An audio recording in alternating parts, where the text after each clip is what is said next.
Hello, everyone, and welcome to another episode of the Nexus. This is episode 11, recording on February 3rd, yes. 2020. I messed that up. But you can always check us out on nexuspodcast.com to find the latest episode and all the backlog of episodes. Available on all major platforms as well. Spotify, iTunes, Google Podcasts, Stitcher, TuneIn, all that good stuff. I added Google Podcast. That's good. I'm glad you did. Exactly. See, we're trying out some new stuff. We're collaborating a little bit more and planning out the podcast a lot more. So it's not all like last. So yeah, it's not all like super rushed. And then we're mad at each other behind the scenes. Yeah. Really. And then for those of you watching live on Twitch, we're trying out live captions, which I tried on my stream of Control this past Saturday, but it seems to work pretty well. It's neat, and it'll make my job easier when posting show notes and stuff. Because then I can copy the whole thing and post it. It exports the script and everything? It will, yeah. It's really cool. So thank you, Unaleska, for pointing this tool out to me.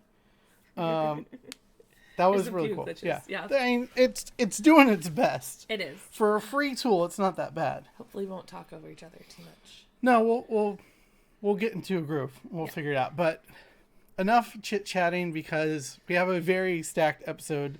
Ugh. It's been a very up and down week for Blizzard. Oh my goodness. And there's a lot of stuff with all the games happening. There's something happening almost for every single game. Yeah, every single game has something going on, it seems like, or something to talk about. But anyways, what we always like to start the top of the show off with is our week in gaming. Myself, I mentioned it, I did finish Control, and I'm very much looking forward to the DLC that is coming out sometime this year. There's a lot of really cool stuff in the game and the story that didn't get fully explained. And so I'm looking forward to them fleshing some of that out. And supposedly it connects with Alan Wake, which I never played, but I've heard is really good as well. So I will probably try to play that before the DLC comes out, because I like when game companies connect stories from separate games like that. And it's all like sci-fi, conspiracy theory kind of thing. It's really neat. I would definitely recommend it for people looking for a single player game that's a little off the beaten path. So, yeah. Okay. Cool. That as well as with the new raid, of course, I'm back to raiding every week.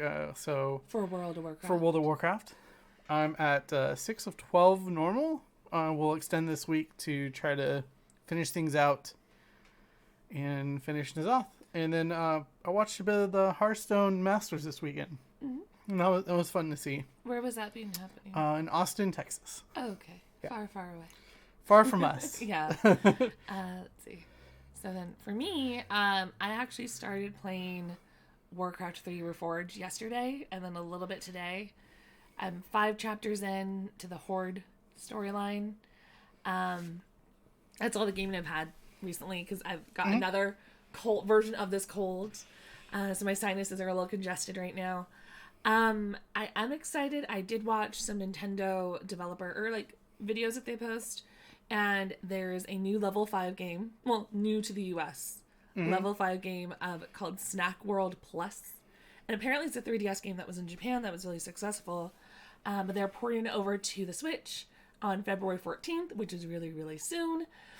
And for $50, I'm going to buy it because it totally reminds me of Fantasy Life, which is a really fun 3DS game that I sunk in like 40 hours into that game one summer. So I'm excited about that. And then there's another game I'm wanting to buy on the Switch called Coffee Talk. And it's like $12, but basically it's you working at a coffee shop and you talk to your patrons and help them solve their life problems. And it's so stupid, but it has coffee and I had to have it. And I think you even like draw coffee art in it. Okay, that's really cool. Like, super excited. So for future games. And then of course Animal Crossing, I'm waiting. Yeah, a lot of games got delayed. So Animal Crossing kind of has its own window of like a month where that's like the big game, so I'm excited. It's coming out next month. Okay, good, because I got unless Nintendo delays it, which I hope they don't, because Final Fantasy VII got delayed Cyberpunk 2049 got delayed. Oh, So yeah. all those major games got pushed out of the way of Animal Crossing. Maybe Tom Nook paid him off. I see what you did there. But yeah, into the big news of the week. Anyone paying any sort of attention to Blizzard this week or gaming news in general has probably heard about this for more negative than positive, unfortunately. Yeah. But WarCraft 3 Reforged did release last week on Tuesday. Yes. So the day after we recorded last week's episode. But before we get into the nitty-gritty things, I want to know your opinion on it because you're kind of coming in new to it a little bit. I feel like completely new. Yeah, I never played any of the Warcraft 3 stuff. I think the only Warcraft 3 stuff I ever watched or dove into was watching competitive Warcraft 3 at like BlizzCons years ago. So yeah, I started it on Sunday night for like 2 hours. I got 5 chapters into the story mode for the Horde, as I said earlier. Okay, I knew there was a lot of people complaining about it, and I only played the trial or the demo at BlizzCon a few years ago. The graphics look good. Really like the graphics. I love the sound effects. Like, it literally sounds like raining. Like, I almost want the rain soundtrack just to play on my Alexa when I go to sleep at night. Like, the fire sounds really cool. There's thunderstorms. The voice acting's really good and dynamic. It's definitely one you want to keep the volume on for sure. I really liked zooming in on the graphics of the buildings and characters. But then that, of course, I'm not really playing the game. I'm like zooming in on like the hut or the bunker. The bunker, right? And build more. I remember build more bunkers. I was getting told that. So I liked it. Do we want to get nitty gritty stuff? Because I'm kind of critical. Like. Oh, we have to get critical of this. Unfortunately, okay. We just have to. And this is me not having much of an opinion beyond comparing it to anything else. I have nothing to compare it to. When I was playing it, it felt like the UI screen or the box windows were too big. Because, like, I almost wanted to zoom out further to get more screen real estate, to move Thrall around and stuff like that. Like, selecting all my warriors or whatever was really annoying. Like, I bet you there's a hot button key thing, whatever. I don't know those. The tutorial didn't give me those. That's actually a big complaint that people have had, though, is not being able to really zoom out. Really? Much. It's not just me? In the selection stuff has been okay, cool. Because I felt a little like really picky. I'm yeah. like, I don't know how to compare it. Yeah. Because I just wanted to zoom out more. Mm-hmm. And I felt like I was. And then every time I'd go like to the bottom of the screen, I love and hate when you have the arrow move down to the screen and then it like moves the screen like in HOTS. Yeah. It kept doing that to me, which is a little annoying, but I can work with that. Let's see. Chapter 4, I appreciated, and that's like a little spoiler. It was a break from the macro because, Thrall is in a dungeon and you have to go through that. So you're basically just going to get warriors and go kill things. It's almost like Diablo. Yeah. Like I mean, this is similar to the base they set in StarCraft. They had missions like this where you just controlled units. You didn't have to worry about building and gathering materials and stuff like that. So because to me, it gets really complicated. So I really liked that. Like, I was actually going to go to bed. And then I was like, oh, wait, this isn't a chapter where I have to, build a bunch of stuff and everything. So I was like, okay, I'll play it. And I really liked, and it's one of my favorite things with Diablo, is zooming in on features that are in the background of the game. Mm-hmm. And it's dark. Oh, it's dark. Like, I took pictures on my phone of my computer screen because I'm that person. But there's, like, corpses lying around. Like, there's a corpse, like, hanging from a gate that is now submerged under red water. Like, and it's just decayed body. Just like, that person suffered, like, dying there. Like, that's horrible. And then there's, like, another 2 of them where there's, like, dead bodies with, like, spikes poking through. Not just, like, through the chest, like, alien style. But, like, full on, like, here's, like, a doll. And then their head is now a spike. Like, there is no head anymore. Like, that is horrifying. And then Murlocs are scary. These Murlocs, like, I don't know, were they scary in the original game? Like, they're kind of cutesy now. I don't think so. They were kind of cartoony. Okay, because they're like, they're terrifying? vicious. They're vicious little things. Like, there's like the head Murloc, whatever, and he's like really creepy looking. Like, so I was like kind of digging the whole like scary Murloc thing. They said the word damn.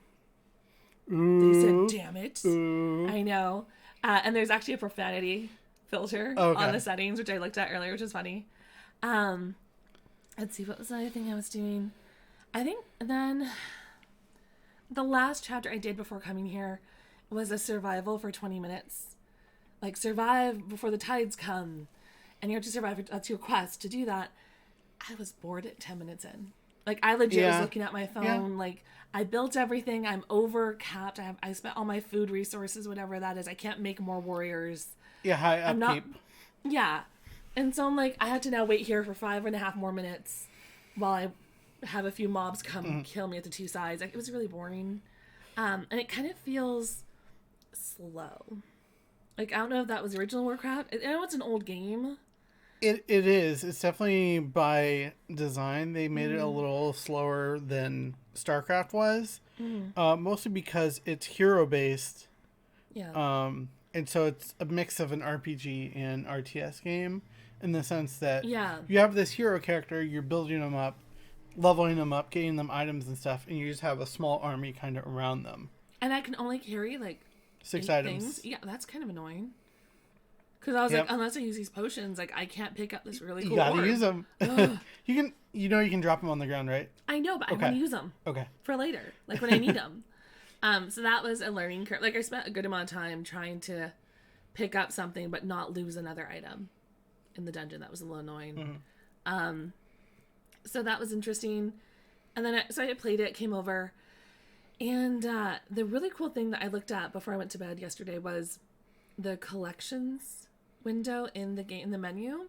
When you go into the actual launcher, there's a collections button. I clicked it, and you didn't know about this until I just told you earlier. I didn't know. And it's basically a bunch of skins for units and portraits, and it is that high def, gorgeous looking. Like, I want cards or something, or stickers or artwork or booklets, like books, Blizzard get on it, of just that artwork, because it's gorgeous stuff of like Jaina and Thrall and a Demon Hunter and Arthas, and so it's that high resolution stuff in it, I guess, a digital format. Like, I don't know what I'm gonna do with them.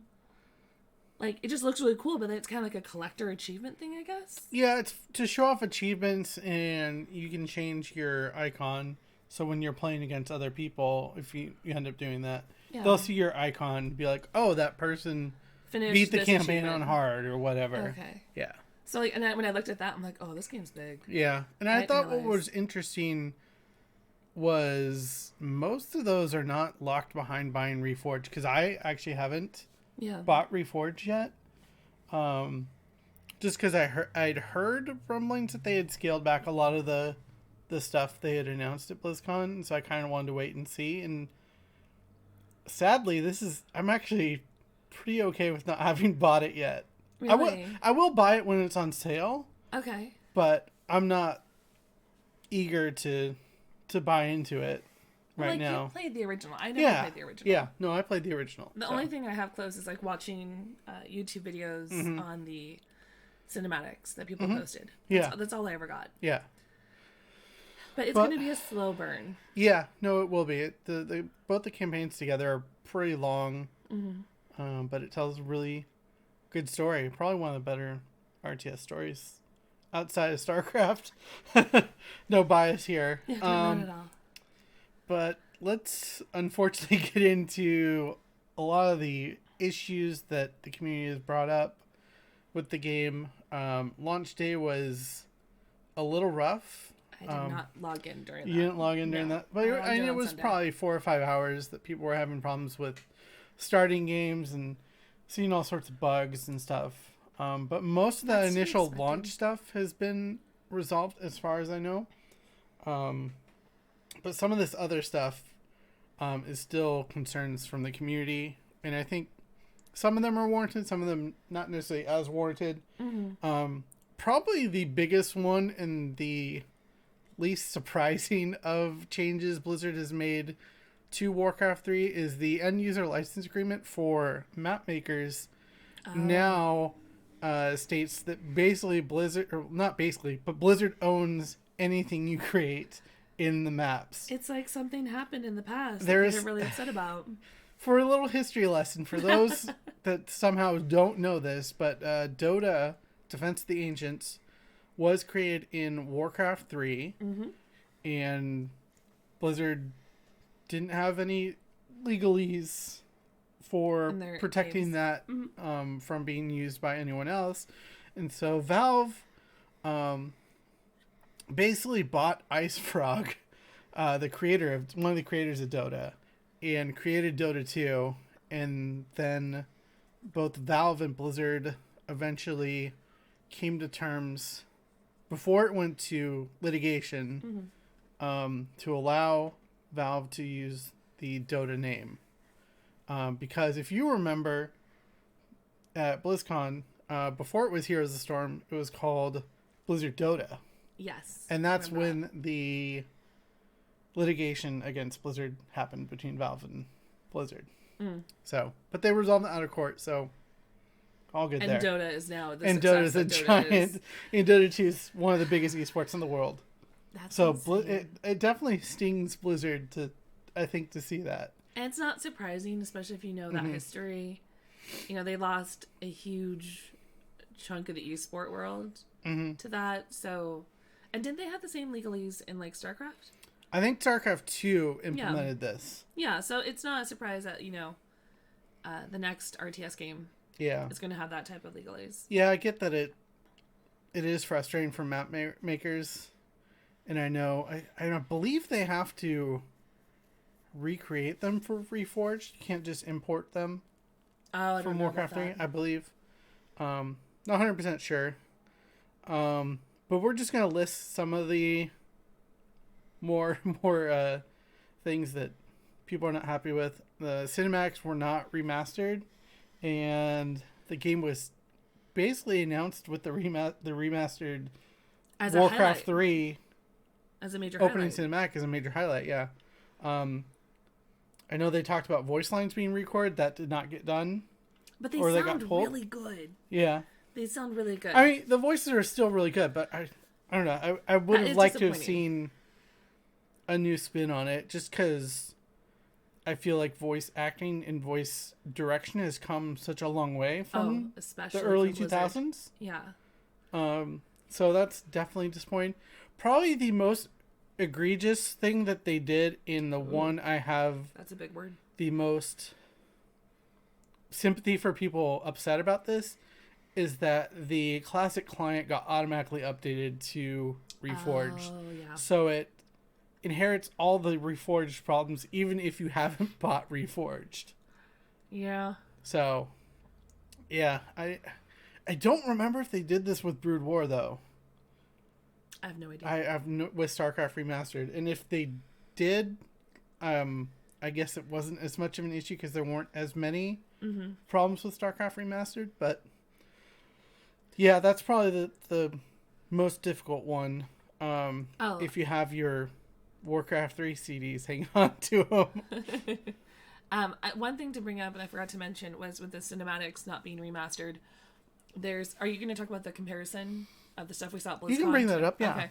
Because there's a video going around that is a direct side-by-side comparison of the Blizzard 2018 streamers showing the demo that we played back then. It was really cool. It was Arthas at Stratholme and Earth Uther and Jaina and stuff, and they're talking and had really cool camera angles and stuff.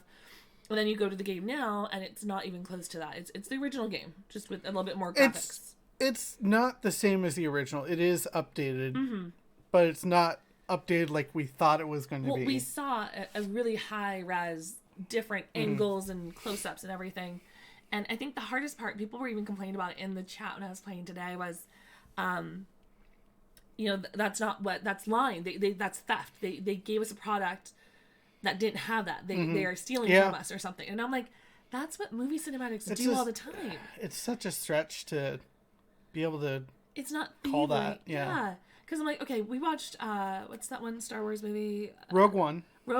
And there's a really cool line in the trailer of Jyn Erso, and she's saying how I rebel. That's what we do. I rebel. Like, that line was so cool. And it was all over every commercial. Every trailer. And we go to the movie, and it's not even in it. Yeah. And so I'm like, okay, I was a little disheartened that I didn't get that really amazing line. But then it's like, that didn't make it to the cutting room floor in that movie. Here, especially with budgets and timings and everything, is it sad? Yes. Is it lying and thievery that they didn't give us what they showed us? No. Is it disappointing? Sure. And I think the people who are most disappointed are the developers themselves. Yeah. Because they wanted to put out this really great remastered version. They had the demo of it. And whoever above them was like, you got to get this out by this date. And if you got to cut things, so be it. Yeah. Because even in the demo, like, you would see Arthas talking to Uther, and his mouth is moving up and down and not really moving at all at the same time. Yeah. And so that was really choppy and not great. And that would definitely that would have been an extra step to get that Blizzard quality. Oh, yeah. That I don't think they would have had the time to do. Like, it would have been a lot later of a delay. Yeah. So it's like, either get the game now, and I don't know. I can see the disappointment, but the uproar of it, I'm like, chill your horses a bit. It's really excessive. Like, the game is still playable. It's not like it's crashing and it's unplayable. Looks really good. Like, I think it looks pretty good. But I mean, we're just gonna list off some things that are not included, but not take too much into detail on this. That were in the old games? That were in the original Warcraft 3, or things promised. Automated tournaments, clans, profiles, ladder, the 3D animated campaign backgrounds, 3D animated portraits in Battle.net. So it's just the static portraits. They were going to be animated originally. What static? Oh, the little portraits. Wisp? Yeah. Oh, okay. So I mean, it's a thing that didn't get in there. Clutter. Yeah. Slash commands in Battle.net chat. Unless you're an old school Battle.net player, you probably don't care about that not being in there. I have no idea. Custom campaigns is probably the biggest, like, why is this not in the game? What was custom campaigns? People could make campaigns in the map editor, and you could load them up and play through a campaign that someone created. So it has like a linear structure.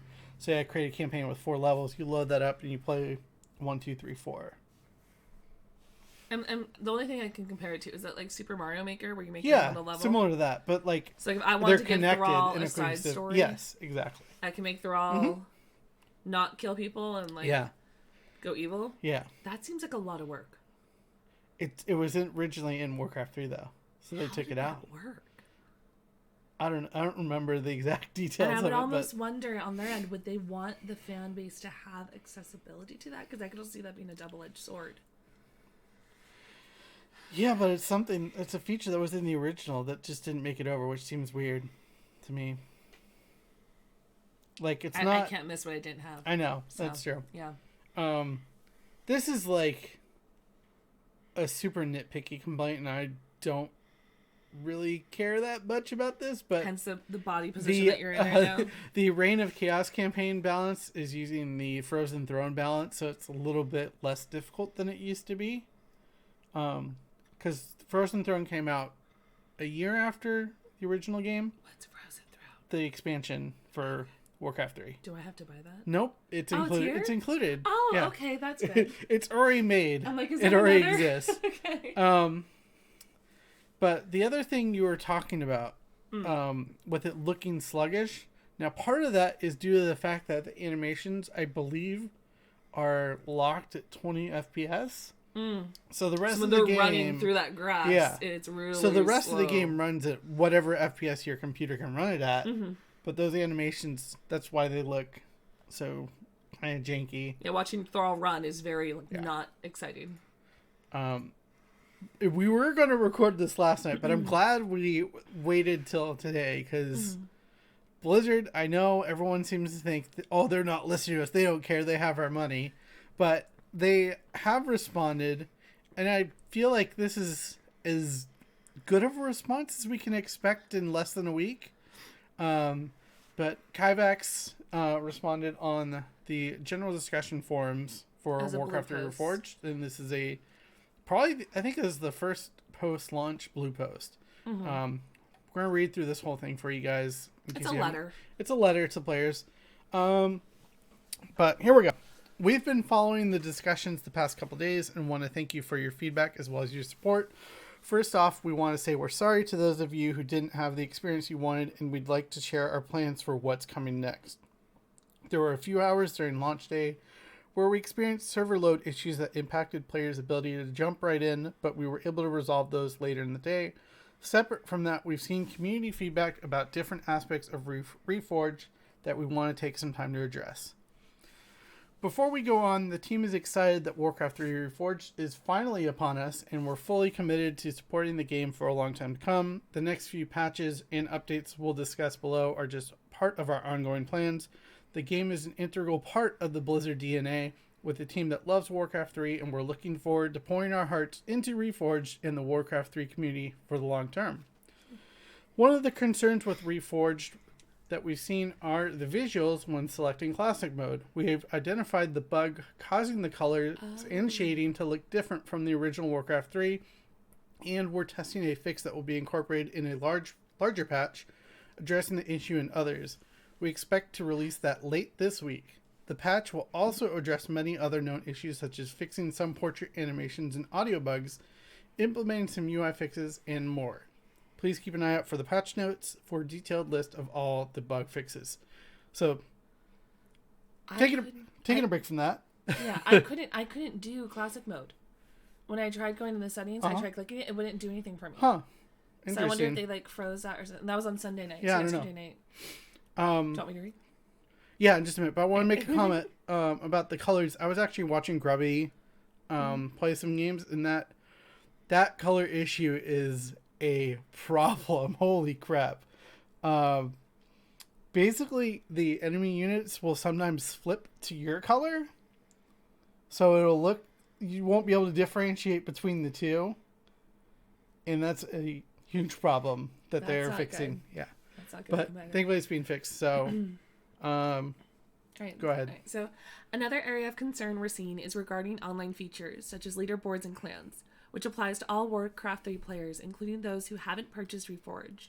At BlizzCon, we talked a lot about how the team is actively working on standing up the back end to ensure a smooth transition to this new MMR system, which, like we did with StarCraft Remastered.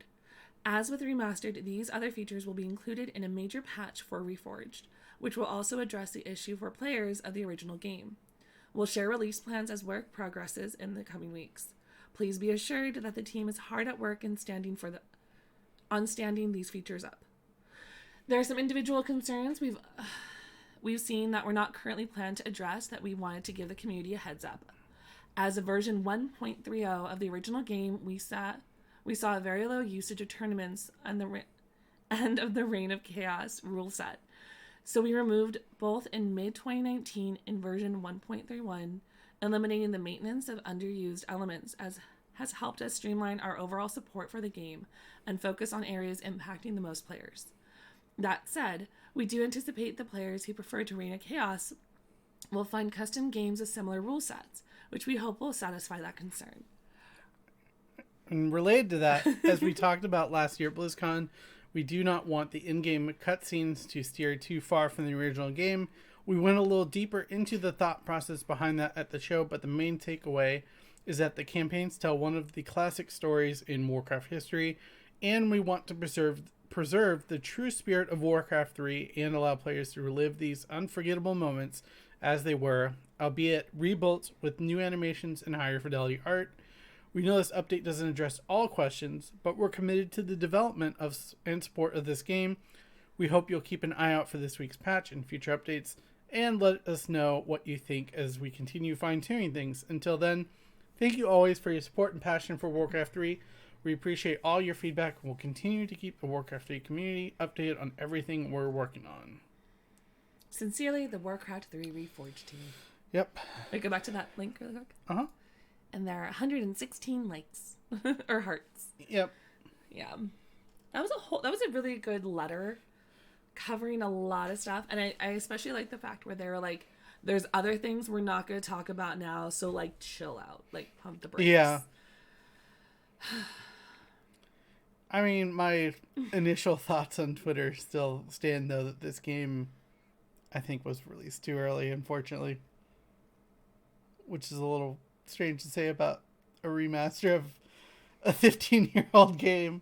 Well, I think it's hard because we're so used to Blizzard saying we'll release it when it's ready. And so we have this high standard of what ready is.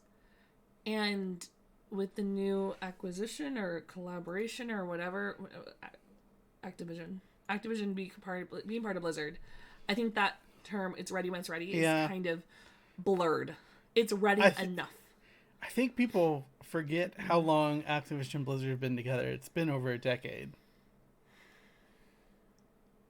But yes, I do agree with you that the culture is shifting at Blizzard, and from the outside, it doesn't look positive. Based on this and based on 8.3's release in World of Warcraft. Because both those seem to have come out a little early. And then we're not getting a 3.5. In World of Warcraft. Wow. Yeah. I don't want to keep... What was that? That Courage, the coward, the dog? The puppet dog? Yes. I don't want to keep, like, pooping on you type of thing with Blizzard. Because... I don't know how to... I don't want to, like... I don't want to join the fan base and be like, oh, they didn't do it, I'm going to be mad and everything. Like, I understand there's a whole lot of stuff we're not privy to at all in terms of these games being released.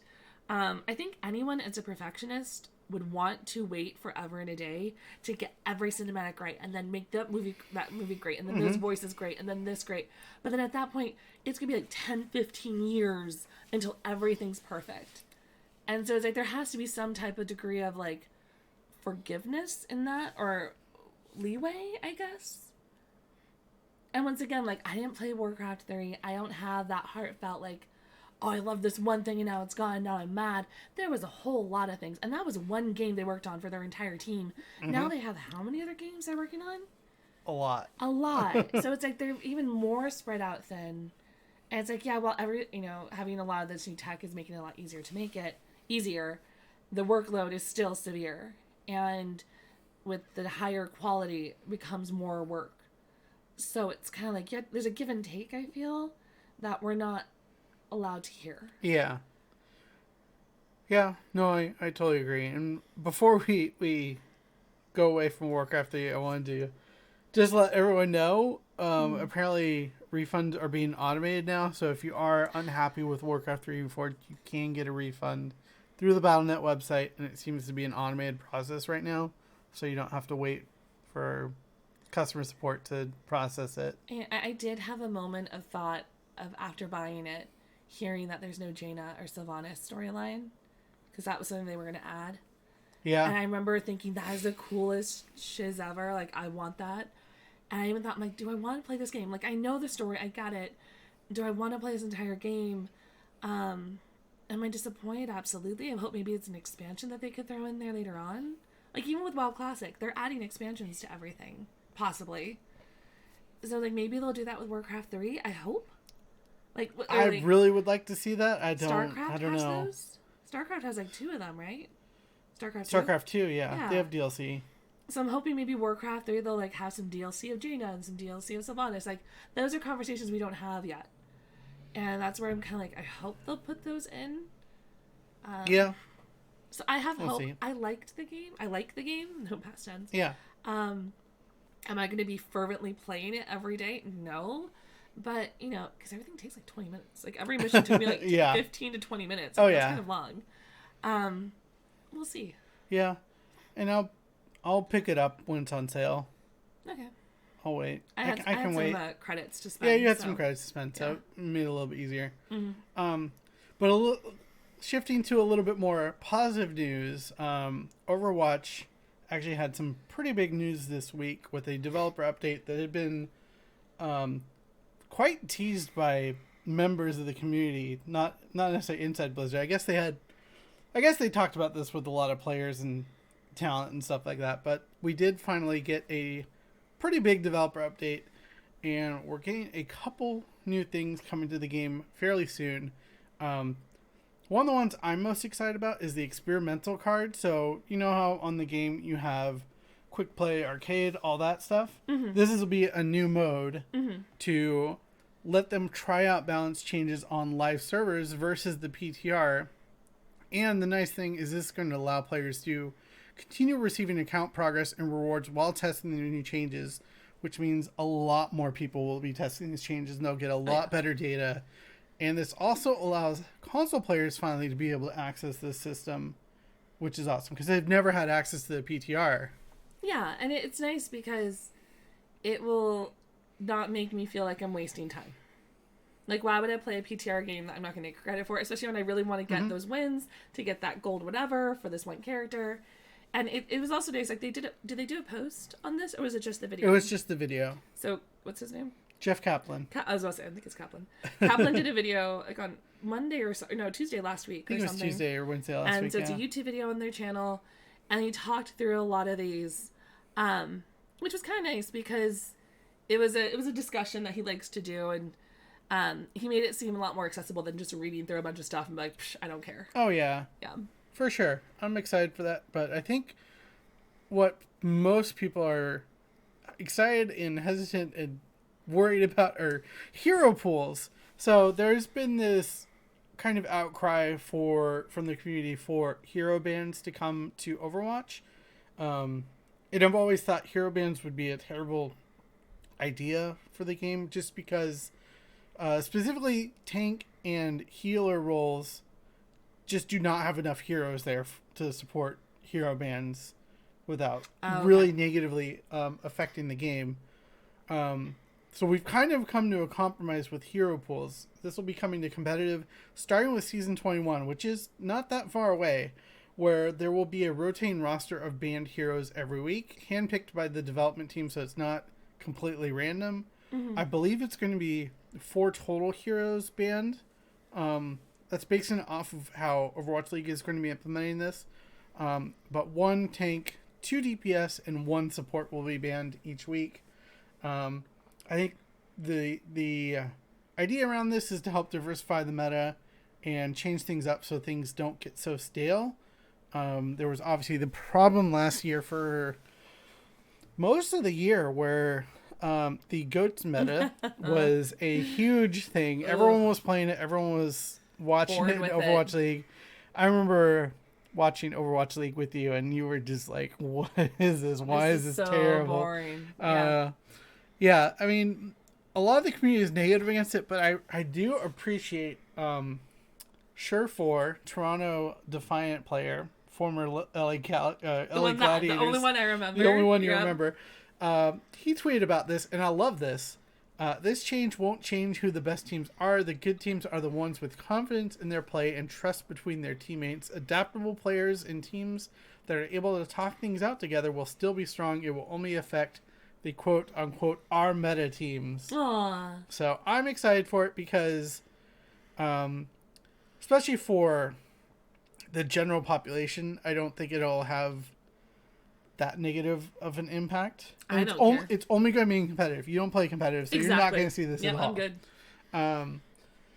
But I think it'll be good just to encourage people to diversify and not be one-trick players, one-trick heroes anymore. Or also, like, so strict on how they play. Yeah. Because the Blizzard has always said they want you to play, not to, like, play to a meta. Yeah, for sure. But hero pools, like I mentioned, are also coming to Overwatch League. That will be starting on March 7th, so it's not starting this weekend, but it will be coming. Each week will be different, and I love this for Overwatch League. The bans will be determined by the highest use rate of a hero in that role. For example, if Reinhardt is used most in that first week, week 2 he would not be available. So, and also there will be a rule that no heroes will be unavailable for 2 consecutive weeks. Okay. So you're not going to miss your characters for so long. Yeah. And it'll be 1 tank, 2 DPS, and 1 support. But other kind of small quality of life things that they talked about, or Jeff talked about in the video. Yeah. They admitted to being slow to try changes and for balancing changes. And changes a few weeks from now, looking to be a lot more aggressive in changes and moves to the meta, just so it doesn't get as stale like we saw in the GOATS meta. I think even that's where the experimental card is kind of a nice way for them to do that, is that it's going to give them so much data. If they do this change for this one character in the experimental section, is this win rate going to go up? Is it going to go down? So having that test realm basically is going to allow them to see if it works really well or not relatively quickly with a positive feedback for players, because then they get the perks of their hero progression. Yeah. Yeah, so I really liked that part of it too. And they also talked about how there was another question. They had like two main topics. Oh, the concept of the meta. You already covered that. Mm-hmm. Yep. Yeah. And they also mentioned in passing new anti-cheat measures coming. Really vague on details, which is good. They're always... You want to be vague on that stuff, just so that people don't know what you're doing. Cheaters don't know what you're doing to combat that. But I guess they'll have more details coming in a blog post soon. How does one cheat in Overwatch? Either through map hacks or aimbots. What's an aimbot? Like Soldier 76 ult, but like without his ult. Okay. Because you know how he just automatically hits everyone? Yeah. It's like that. So it aims for you. Oh. It's a program that does that for you. Oh, okay. Yeah. I'm like, how does one do this? It's kind of obvious when people are running them, though. Oh, is it? Okay. Yeah. I can just blame everyone's hacking. No, it's, okay. Oh, yeah. Hacks everywhere. Some really cool quality of life changes. You're going to be able to pin and share replays now. Pinning in the sense you'll be able to save a replay for a game that you and highlight it. Really want to analyze or feel like you could learn a lot from. Career profile is going to be updated, and the biggest change that everyone is going to be very, very, very, very happy about, the ability to sort player icons. Finally. It's only been, 4 or 5 years? I was so worried about that, Jimmy. You have no idea how that stressed me out. Not at all. Do you know how much of a pain in the butt Not it is at all. to select a player icon? I have it's no awful. clue. I picked Mercy's breast cancer one, and I'm good to go for years. There you go. That's You're all set. Yep. But that's not the only thing going on in the world of Overwatch. For those of you into watching Overwatch, Overwatch League had and some stuff happen. Competitive Overwatch League starts this weekend, February 8th and 9th. In both Dallas and New York. So 2 homestands this weekend. It's going to be early for us, isn't it? 10 a.m. is when the games start, Pacific. Pacific. Oh, okay. It's not too terrible. I'm going to break this down Good luck. for those of you who either aren't familiar with Overwatch League in general or are curious about the changes coming in 2020, because there are a pretty good amount of changes. I'm excited for probably all these. I think they're all really good changes to the league and will help with viewership and with just being able to understand and follow the game a bit better. Because I know you've been like, oh, there's so many games. I want to hear how you break this down. Okay, I have it all written down so you can see how even I'm now it blows my mind. So this isn't any different. There are 2 conferences, the Atlantic and Pacific, with 10 teams in each. But they're also breaking it down. I'm gonna pay attention. Oh my God, you did a pun. Into 2 divisions for each conference. So it's broken down like this. The Atlantic North will have Boston Uprising, London Spitfire, New York Excelsior, Paris Eternal, and Toronto Defiant. And as I go through these, I'm going to predict who is going to be the best team out of those divisions. NYXL, for the 3rd season running, is going to be a very strong team. No question about that. I think they run away with that conference or division. Someone will track it. Atlantic South will have the Atlanta Reign, Florida Mayhem, Houston Outlaws, Philadelphia Fusion, and Washington Justice. This is probably the hardest division to predict, but I want to say the Florida Mayhem because their colors are amazing, and I am super excited for this division because it's going to be pretty wild. Pacific East, though, Chengdu Hunters, Guangzhou Charge, Hangzhou Spark, Shanghai Dragons, and the Seoul Dynasty. I am going to predict the Shanghai Dragons take this division. They've made some really good off-season changes, and they will definitely be the team to watch in this division. Okay, I have to ask, which team has the female player? The Shanghai Dragons, and they still have Giguri on that team. Good. I'm like, is she still there? Yes. Okay, good. Yeah. And in the Pacific West, we have probably the most stacked division in the entire Overwatch League. We have the Dallas Fuel, the LA Valiant, the LA Gladiators, San Francisco Shock, and Vancouver Titans. Gladiator's gonna win. You say that. 100%. But it's going to be San Francisco Shock. No. It is. They've No. made one change to their lineup. Give me your SoCal card. They've you made, cannot live in SoCal I know. But they are the best team. They are the best team in the Overwatch League. No. They didn't lose. They really didn't lose much in the offseason, and they look strong. Moving on. And they have the MVP from last season. Moving on. More details about Overwatch League for this weekend. We're not going to have to watch as many days, thankfully. Saturday and Sunday matches only for this season. No, Why did they do that? No Wednesday, Thursday, Friday matches. Why did they do that? Just to simplify it and make it a little bit easier for people to follow. Okay. So the other thing you will want to be aware of, though, is start times will be local to that market of the home teams. So when there are games in Asia, they will be at odd times for us. Oh, that's gonna hurt. For us on the West Coast. Are there VODs we can watch this? Yes. Okay, thank God. Because they'll be on YouTube. Oh, YouTube gaming. Yep, YouTube will have that. It's like they planned it. Teams will play 28 matches throughout the season, and then at mid-season there will be once again a fan-selected all-star event. Those are fun. Those are super fun. If you didn't watch them last season, definitely check it out because they do some really goofy stuff. Like everyone plays McCree. Yep. Which is super funny to see. My favorite was when they all did. There was a 1v1 Widowmaker. Widowmaker 1v1s were super awesome. Stressful. It's so stressful. Like even your sister who doesn't even know what should happen, she was stressed out. So the best part about that was you could only kill with headshots. Yes. Body shots wouldn't do damage. It was so good. Yeah. And they were long. Yeah. Oh yeah, they were great. So yeah, there is that. And my absolute favorite change to Overwatch League in 2020, all matches are best of 3. Thank God. Thank you. So no more 3-0s playing a fourth map that kind of doesn't matter. Where teams are like phoning it in. Like seriously, teams phoned it in for that fourth map so many times. Thank goodness. Because they were long. Yeah, they were long. And I felt bad because like you wanted to be there like holding in for everything, but it was just so long. Oh yeah, for sure. Okay. Games will start on a control map, which is really good.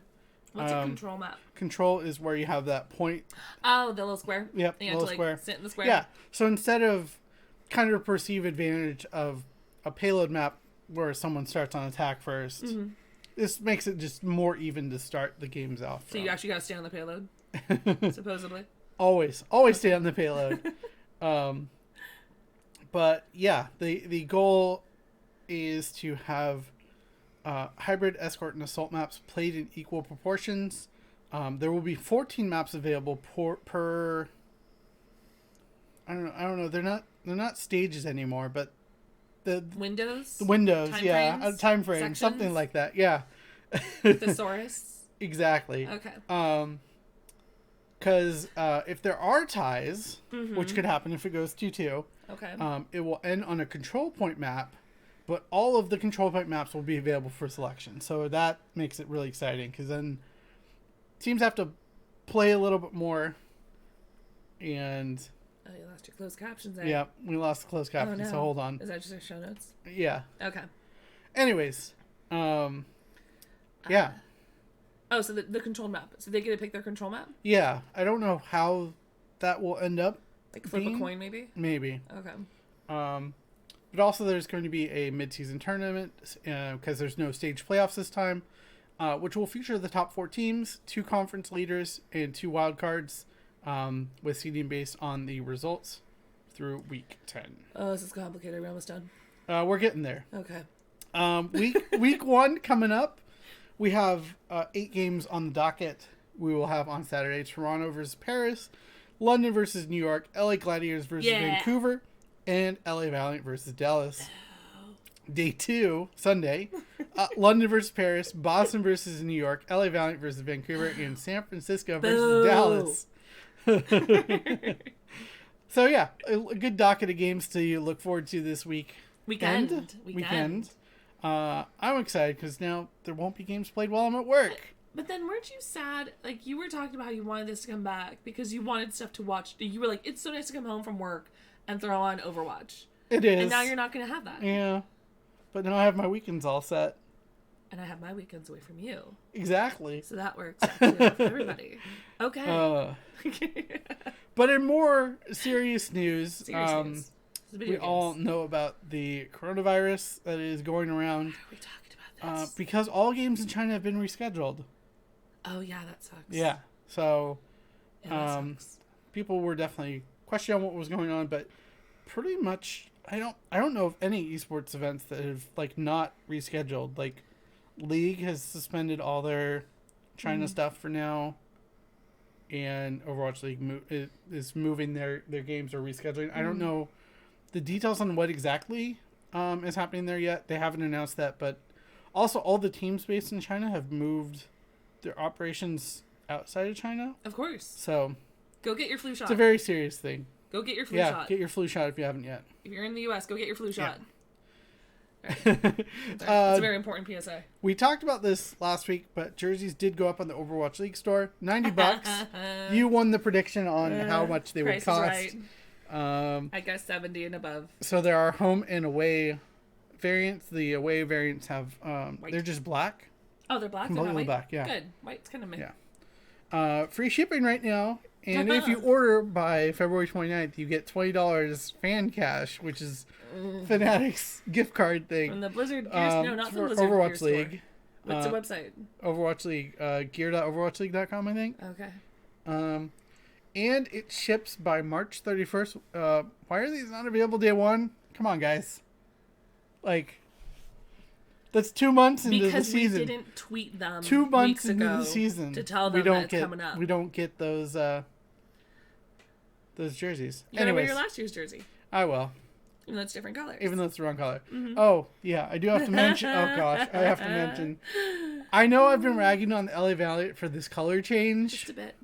A lot. Just a bit. A lot. A lot. And for their changes with rosters and just the way they're running things. That's reasonable. That's a concern in general. But the color. But the pictures came out for the LA Valley jersey, and I want one so bad. And it looks so good. It's like a nice like dark kind of like your chair almost. I think.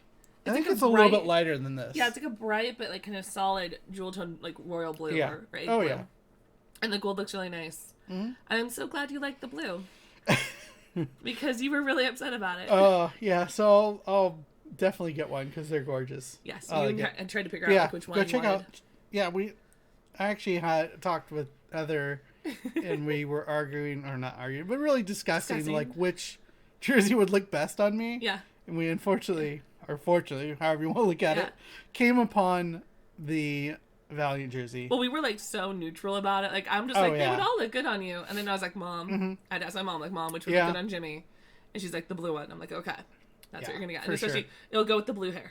Yeah. So. And I'll re-dye this at some point. Exactly. It's so fun. Okay. Okay, moving on, because we still have a lot of news to get from. My gosh, World of Warcraft.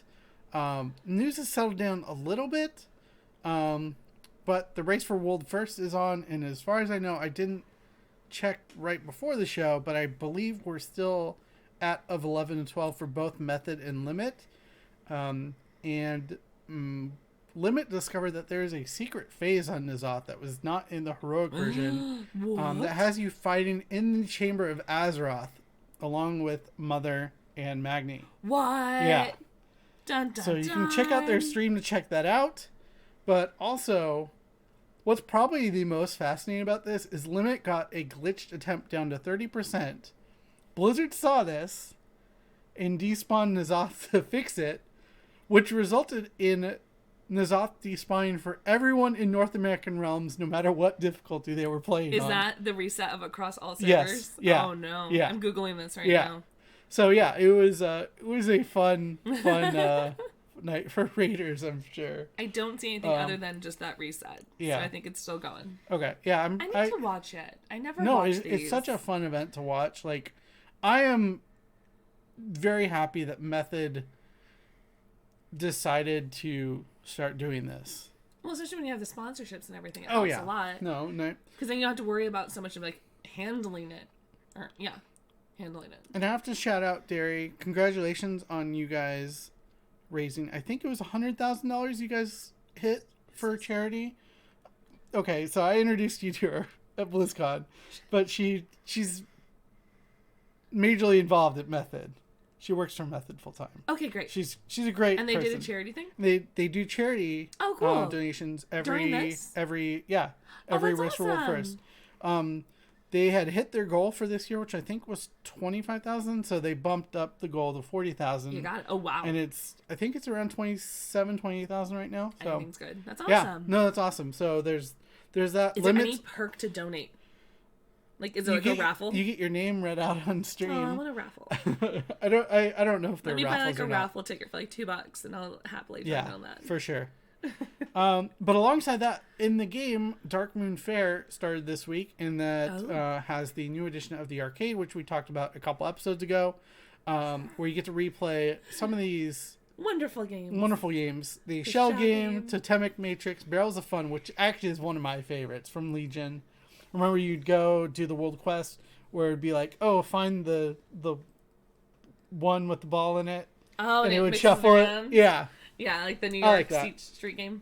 And an all-new deadly version of Minesweeper. What? Yeah. So definitely check that out. This week it is live on all rounds, so I need to get in on that. Go check that out. It's awesome. Do they still have the roller coaster? Yeah. I need to get on that too. No, roller coaster I is legit awesome. need to get in on that. Well, you get on it, and then you get your 10% XP buff.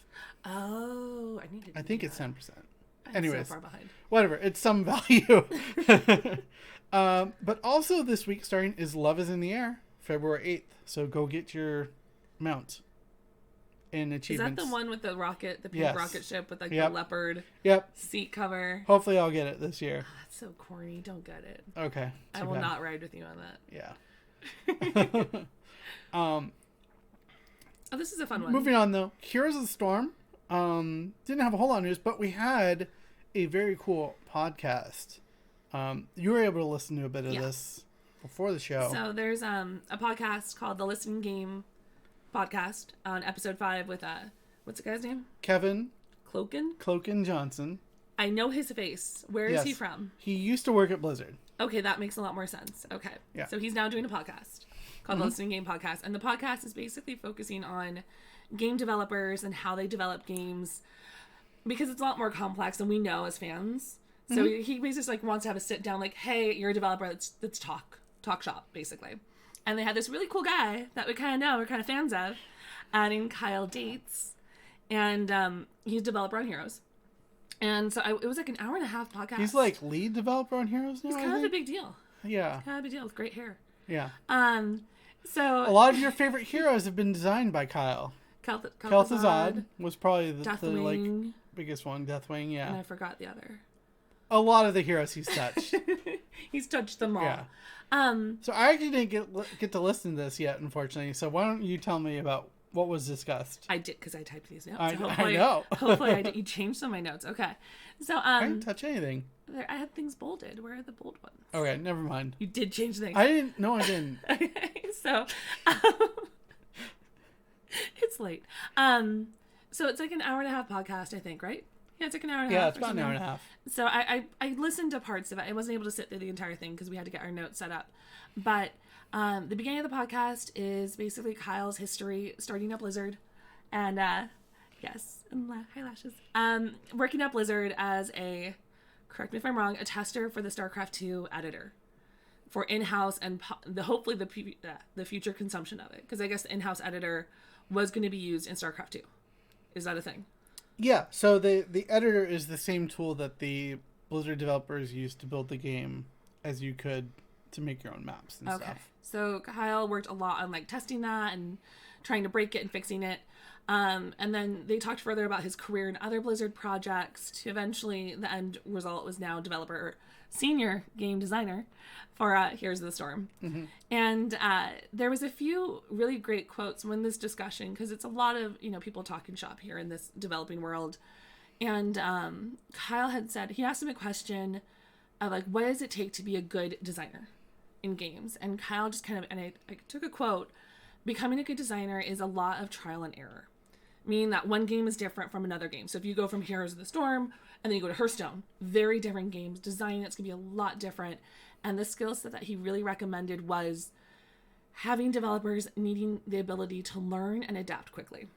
You're gonna, if you have the skills to do something, you can learn XYZ with that later on.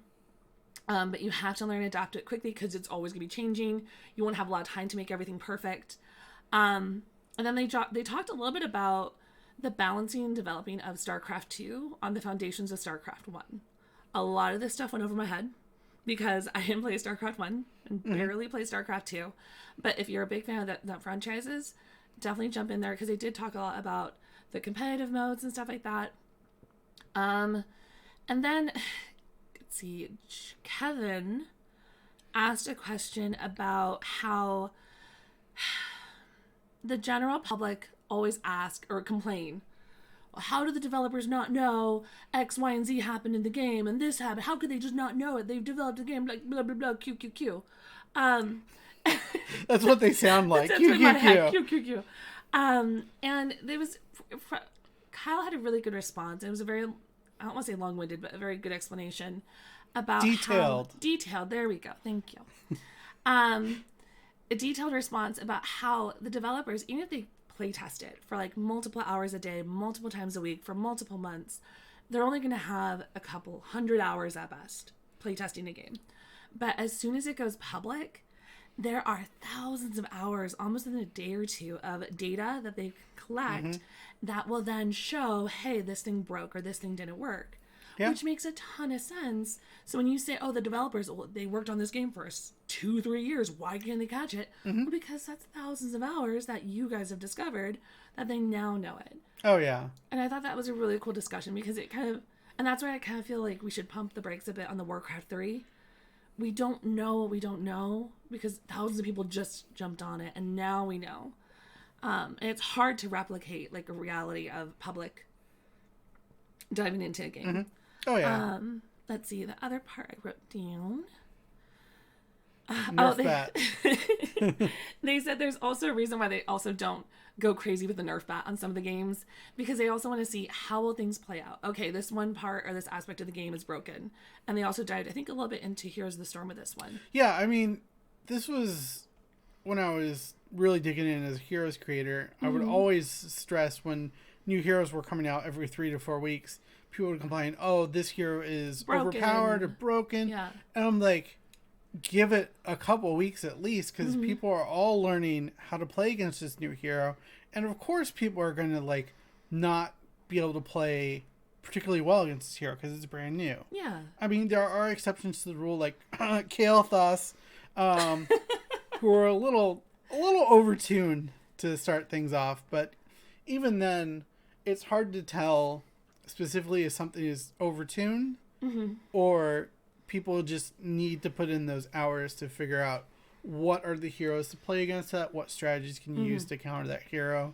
And that really plays into this why developers hold that Nerf bat for so long. And also that goes to the idea that the devs don't ever not do anything. They just don't sit there and stare at the screen and ignore something. Like even with the blue post on the WarCraft 3, they were hearing it, they were reading about it, but they're going to take their time to have a proper answer or discussion or change implemented later.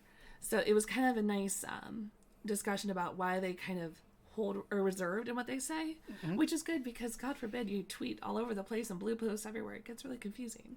So I kind of like having the time-taken response, the timed response for that. Oh, yeah. And then, let's see, it talked about Kyle's career moving towards HOTS. And, he really did, and then they did a little, like, a long discussion about the stresses of implementing heroes in other games into the HOTS game. Because there's some heroes that are super loved, like Deckard Cain. Deckard Cain's super loved and adored, but he doesn't do anything. And so they're like, how do we make this character amazing and lovable? It's like, yeah, how do you make this character and then implement a kit that would feel like something that Deckard Cain would actually do if he were in this world of the Nexus? And I always felt like that was the most difficult part of Heroes of the Storm from coming from a developer side, is you have these heroes, especially something like Kel'Thuzad, for example. Yeah. He's this giant raid boss in World of Warcraft. You know how he functions. You know what his abilities are.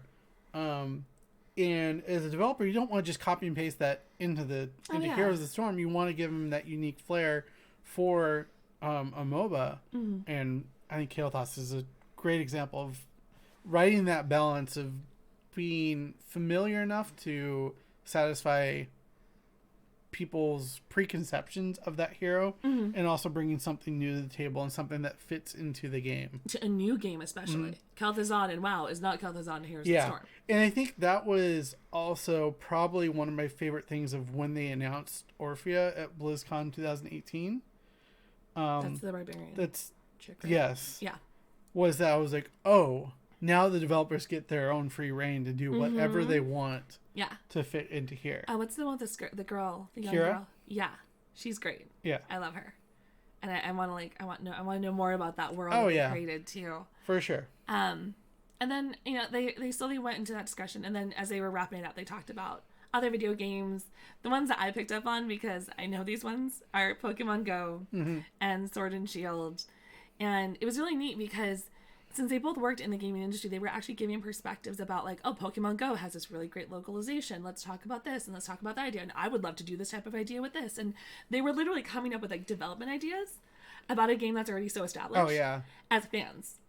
And so that was really fun. And they talked about Sword and Shield, and it was a lot of fun to hear their banter back and forth because they're professionals, also fanboying or fangirling, whatever, about games that they like so much. And there was a few others they mentioned, but I don't know what they were. Yeah, no, that's fine. Yeah. But yeah, definitely check out the Listening Game by Kevin Cloken Johnson. Actually, their first episode, and I still haven't listened to this. I'm sorry, but I want to. But he brought on Lana, who was an animator for Heroes. Her. She's working now at Riot. I don't know what she's working on over there because they have like 5 billion games in production now. But definitely, if you are one of those people like me and Heather who like to kind of dig into the behind the scenes of how they do this stuff. Yeah. It is awesome. So yeah, definitely check that out. And there's great nuggets of wisdom in there too, I think, especially. Like learning he has a lot of the similar questions like what's a good developer? What do you recommend? And I think it's stuff that can be applicable to just other things in life. Yeah. In general. Like learning to adapt quickly. That's a life skill. Yeah, no, that's a huge deal. Yeah. But moving on, speaking of development, Diablo 3 is still being developed for as much as people think it's a dead game. The blog did come out previewing next season and the PTR, which starts on February 6th, just a couple days from when we're recording this. The highlights are infernal machines and organs are now subject to vacuum pickup. That's just a nice quality of life change. That means, like, you know how the gold gets automatically picked up? Yes. That's the infernal machines and organs get picked up automatically now. Organs like an intestine and a heart? Yes. So when you so it's like a Dyson vacuum cleaner going through or something? Yes. So there's crafting materials to do things. Oh, okay. Yeah. It's been a while. Yeah. That's good. It's useful. Also, crafting plans from bounty caches are now guaranteed to drop unless all plans have been learned. Nice quality of life thing. And probably what people are most excited for, most looking forward to, the new season theme has been added for season 20, the season of Forbidden Archives. This is probably their most bold season theme yet. For the duration of season 20, all slots in Kanai's Cube will be able to select legendary powers from weapon, armor, or jewelry. So any combination of those you'll be able to do, which is absolutely crazy. And I'm sure we'll get some pretty wild builds once people get a hold of the PTR. Because for those of you not familiar, before you could only select one of each type. So one weapon power, one armor power, one jewelry power. Yeah. But say there's 3 weapon ones that would really help your build out. You can select all 3 of those now in any kind of combination you want. Some more customization. So way more customization available. And potentially because there was not enough customization. And potentially stuff that's going to break the game, which is going to be fun. I'm excited for it. That's weird. Also big is 3 new class sets. Blizzard did talk about this at, I think, either at BlizzCon or before BlizzCon, that they were going to start rolling out class sets, new class sets, just to give more stuff for people to do. To collect. Barbarian has the Horde of 90 Savages, which is a frenzy-based build. Witch Doctor has this... Blizzard, why'd you name it like this? This is gonna be... I'm gonna butcher this so bad. Where is it? Mundungu's Regalia. Don't yell it. For Spirit Barrage Mundungu on the sounds good. Witch Doctor. And the one I'm looking forward to, because I'm a Wizard player, Wizard has the Typhoon's Veil, which is a Hydra-focused set. I'm super excited about that, because... Like Hill Hydras. Hydra? No, well, yeah, 3-headed Hydras. You've played Wizard before. Yeah. You remember this. Yeah. And also a change to Mantle of Channeling. I am sad about this as a Wizard player, but it now procs after 1 second of casting instead of instantly procking. So... Is there armor? Yeah. Is there new armor looks? I'm trying to find them. Yes, I can't find them. They haven't released the images of them yet. Well, that's what I want. I know. So we don't know what they look like. We know what they do. I want to know if it looks We know cool. their names and their classes. Oh, wait. Okay, side tangent really quick. I took a screenshot of this. So the halftime show for Super Bowl yesterday, J-Lo did a costume change in a very skimpy black and tight vested, like almost like bathing suit looking thing. Mm-hmm. Someone on the WoW Facebook groups that I'm on, I don't know if I have a screenshot of it or not. Basically, they made the joke that looks like the slutty mage armor set.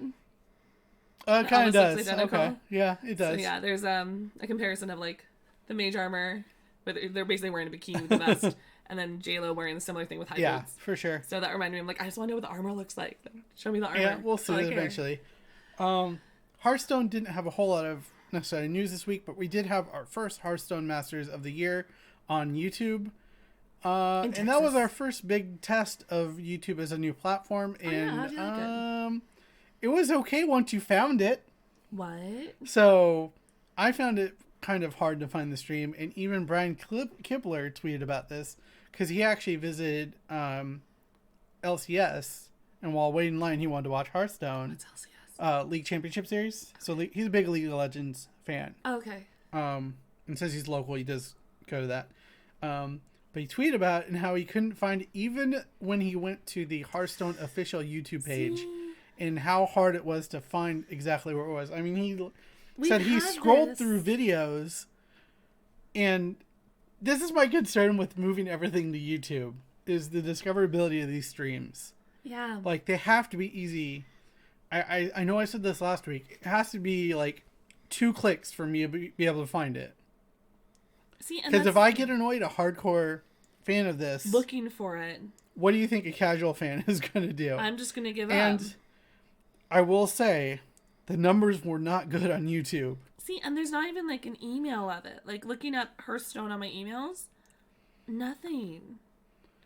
There was maybe a peak of 6,000 when I was watching, compared to like Twitch would usually get between 20 and 30, I feel like. See, the only email I have about Hearthstone was on January 17th about the new cards. Like, and that's where we've talked about this before, even just getting our notes together. We know we're looking for something new, and it's hard to find it on the launcher. It's hard to find it on their websites. Their Twitter accounts aren't even posting it. The YouTube channels aren't even posting it. Like, It's almost like they should have a PR team to handle this, and it's really frustrating because we want it to be streamlined for people to find it. But if I were to tell my students, hey, I'm going to watch Hearthstone over the weekend, if you're a nerd and like it too, you should go look it up on YouTube. They're not going to find it. I will tell you, there is a third-party kind of solution if you're looking for esports tournaments. Juked.gg, Juked. Oh, wow. You're going like extra nerdy here. That basically is a giant aggregate of everything esports and a giant calendar of everything going on. So if you're a big esports fan, definitely check that page out. What was it again? Juked.gg. Juked. Juked. Juked. Like you juke somebody. I've never heard that word before. You've never heard the word juked? Never heard that word before, no. We're going to have to talk about... box, I've heard. We're going to have to talk after this. Juked.gg. .gg. That's funny. Also, a little Where's bit your of button? It's there. There we go. You're welcome. Oh my gosh. You're welcome. But yeah, fascinating side tangent though on the .gg name for websites. Oh, let's go push it again. Every time we say it, we gotta push it. How about that? Oh my gosh, no. I hope the mic picked it up. I think it did. But Okay. anyways, Evil Geniuses was kind of the first organization to start the websites. And pretty much every esports organization has used some variation of it going forward. So Well, that makes sense. Even like that's my little history lesson on esports. Using that phrase. So yeah. Yeah. Wasn't there a video talking about esports and like the whole GG thing that we watched like a few weeks ago on YouTube? Yeah. Yeah. The Score Esports puts out really good content, by the way. Check that out.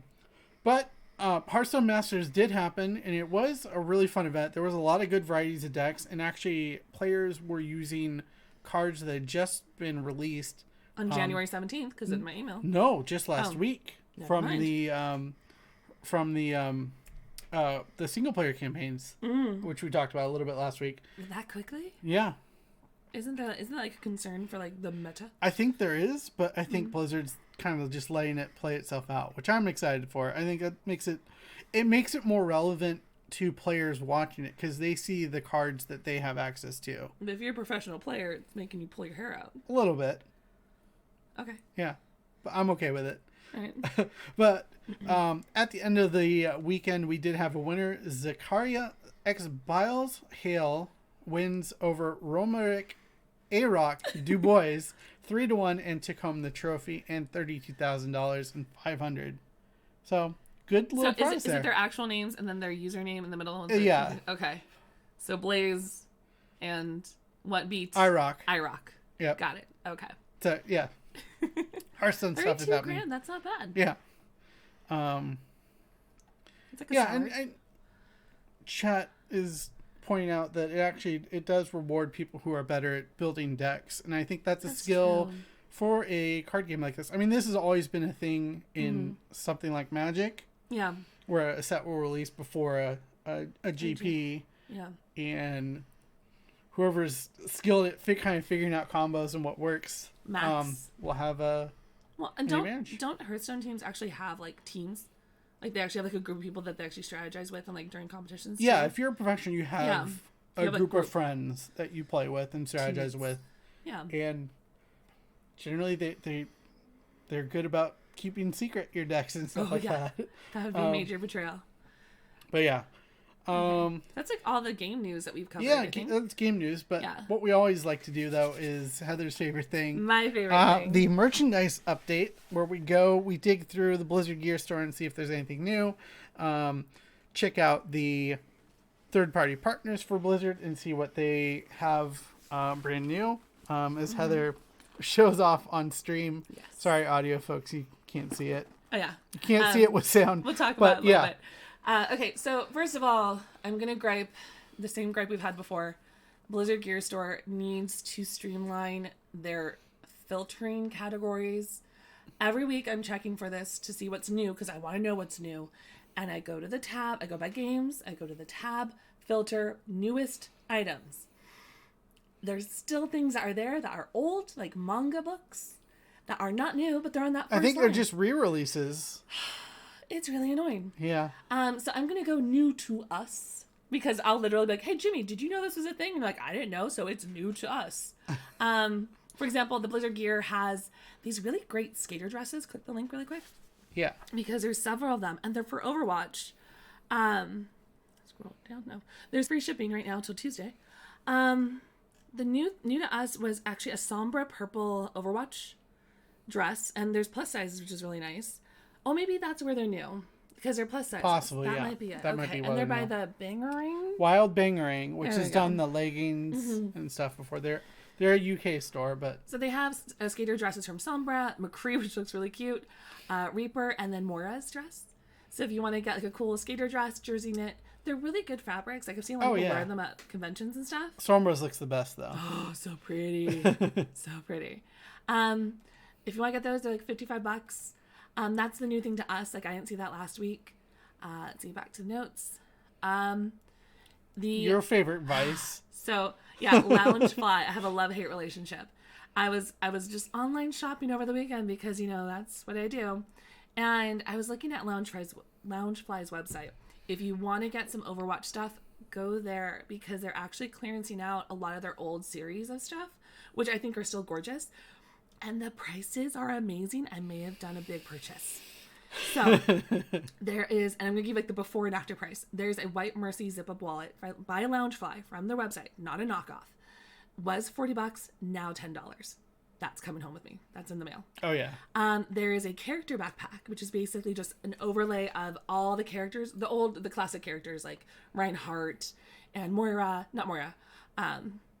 Lucio, May, all that stuff. The original cast of characters. Just in a backpack. A regular backpack, not the mini backpack. That was $45. It's $8. Yeah, and this is a nylon backpack with a laptop pocket in it. I bought that too. Back to the list. Then there's another Overwatch backpack. This one's a logo backpack. It's a yellow backpack. Just a generic, like if you're a nerd and wants to have a backpack for work or school. Pretty good backpack. $70, now down to $20, which is amazing. Another Overwatch bag. It's a messenger bag that you can have. It just says Overwatch on the front, white text, really cool pattern on the front, like black patterning. Was $60, now $10. Like seriously, you can't even get these at like Target. That's pretty good. Next one is a Reaper backpack. This is similar to the Diva backpack, where it's a larger normal backpack, but it has like a flap that goes over, and it has this kind of annoying slip strap that you have to kind of slide the loop through. Oh yeah, it's not a clasp, it's just a thing. It's kind of annoying, but it's such an overlap lid on it that kind of like a hook. Yeah, it's like a hook. So that's okay, but it's a Reaper one, and $70, now $15, and it's a good size. You can definitely use that for school or something. Amazing. And then, let's see. Oh, and then here's something that I did notice, because I was looking at Loungefly, and I'm like, okay, these are really cool. I love these. I knew that they came out with the Blizzard Gear Store, the new Diva, and May and Widowmaker bags and wallets. I'm like, those are really cool. So I went to Amazon, and there's third-party suppliers of Loungefly. We talked about this last week. What? This backpack. We did talk about this backpack that I'm holding right now and hugging very lovingly. You can go on Amazon, and you can buy it from Loungefly through Amazon, the same stuff on the Blizzard Gear Store. And if you have Amazon Prime, you're going to get free shipping no matter what. If you have an Amazon credit card, you're going to get double the points. If you have Amazon credit like I did of $30... You're going to put that towards this. It, yeah. And this now $60 backpack that's new is now like $30-something with free shipping. And it was here, and I got this in one day because we're amazing and live near LA. Well, Prime is one-day shipping now for everyone. No. Yeah. That's it's been like so that good. for like a year now, I think. Yeah. Okay. So if you have Amazon Prime and you want some Loungefly stuff, make sure you're not buying from like a third-party knockoff. But even if it is a knockoff, you can just return it through Amazon most of the time. But I loved having to buy the stuff from Amazon because it just made it quicker, easier, and had to go through the fan cash thing that the Blizzard store has. Yeah. But I got the Diva backpack, the kitty. I have to go back to the notes. Okay, I had this written down. I got the Diva Black Cat backpack. Say that 3 times fast. There you go. Diva Black Cat backpack. Diva Black Cat backpack. Diva Black Cat backpack. So pretty. It has ruffles. It has cat patterns on it. It has Diva on the side. It says Luna on the other side. Oh my gosh. And it's a big bag. Like, it legitimately is a big bag. I could put my knitting in here and stuff like that and still have room. I love it so much. There you Did go. you see the patterning on the inside too? I did not. It has like this It's like checkerboard pattern. It's amazing. Like red and black. Yes, yeah. And I even liked the Amazon pictures of their merch better than the Blizzard gear because it just showed the outside, never showed the inside. So it definitely does help to shop around for like any Loungefly stuff that Blizzard has been launching because Amazon can sell it, third parties can sell it. It's not exclusive to Blizzard gear like the Sylvanas backpack. That one I think you can only get through the Blizzard gear store. Yeah. So I love my backpack. It's amazing. It has cat ears. I love it so much. So I'm happy. So other things you wanted to highlight was I wanted to get like a new thing for each game. Yeah. So there's the WarCraft 3 Reforged stuff here. I think they've had this. I think this was available at BlizzCon. I'm pretty sure. Or it was announced or something. I feel like the T-shirt was announced, just the logo, the Reforged. But then they had like this really cool Lordaeron golded emblem shield thing. on a gray shirt, which is really nice for women or men's shirts. There's a hat, a black hat. The hat's interesting because it's like it almost looks like a metal piece kind of on it. I'm sure it's just a plastic gray. or something. It's like I can't say words. Yeah.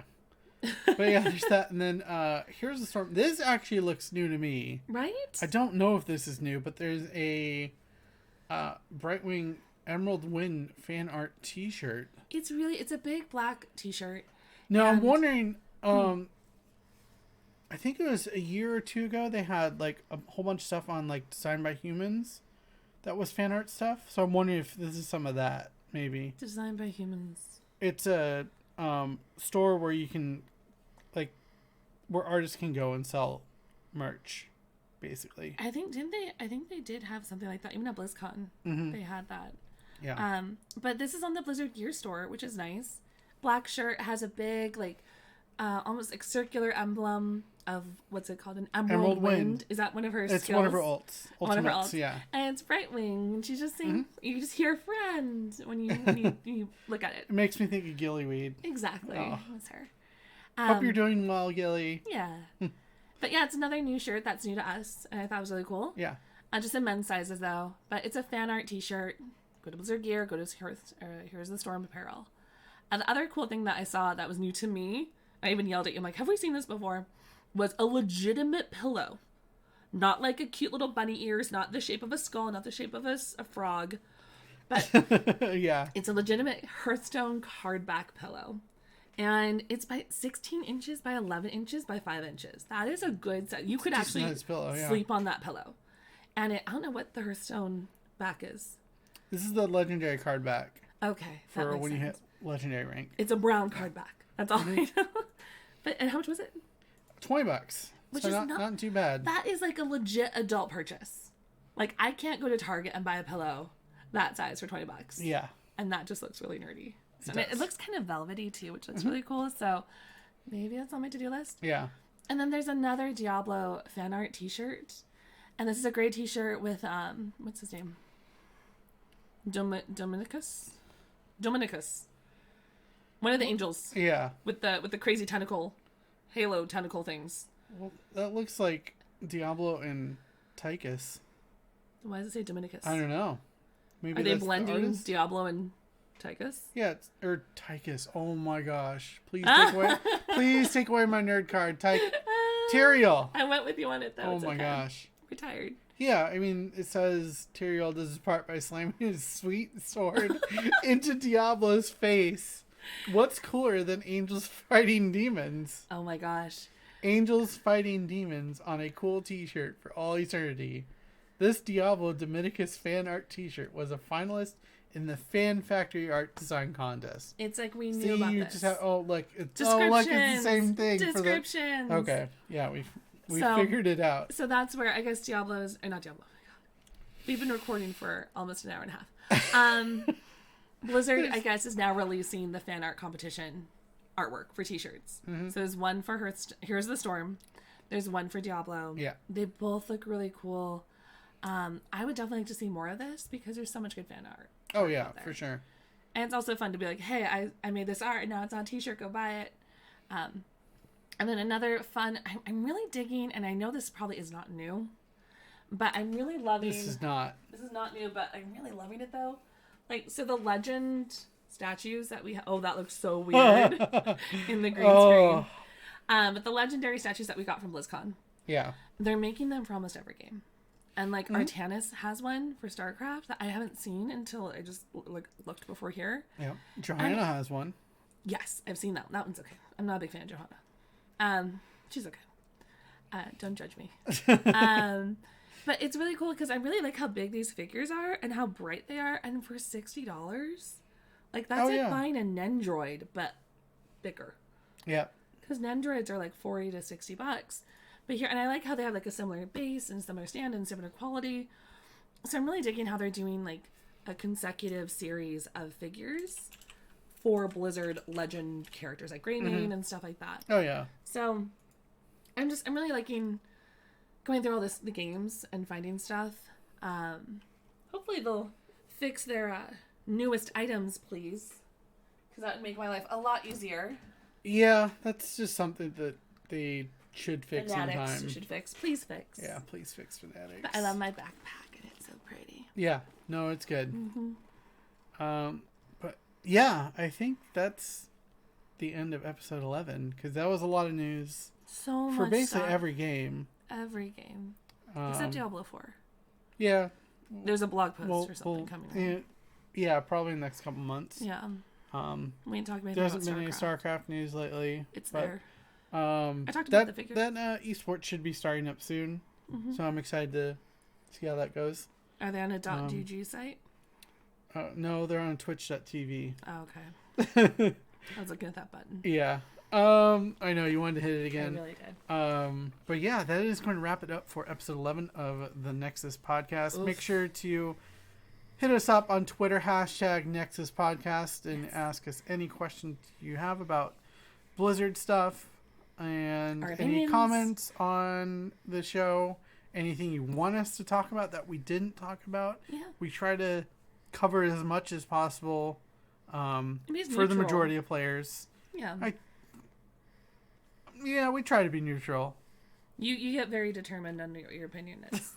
And I try to talk you down as nicely as I can. Yeah, we balance each other out. Yes. It's a strange thing how that works. Yes. But yeah, make sure to follow me at DJ Tyrant. I stream throughout the week, usually various Blizzard games. And Control, yeah, which I played this last week. That was a lot of fun. But mostly Monday through Thursday nights, I stream on this channel, twitch.tv/DJ Tyrant. And where can people follow you? I am H Sailor Moon on Twitter, mainly on Instagram. Yeah. H Sailor Moon. I'm Yeah. super creative. For sure. Yeah. But yeah, that is going to be it for this episode. Thank you guys for your support. We greatly appreciate it. Thank you, Lashes, for the raid. Thank you. Super appreciate that. Miss you, and we'll see you guys next week for another episode of The Nexus.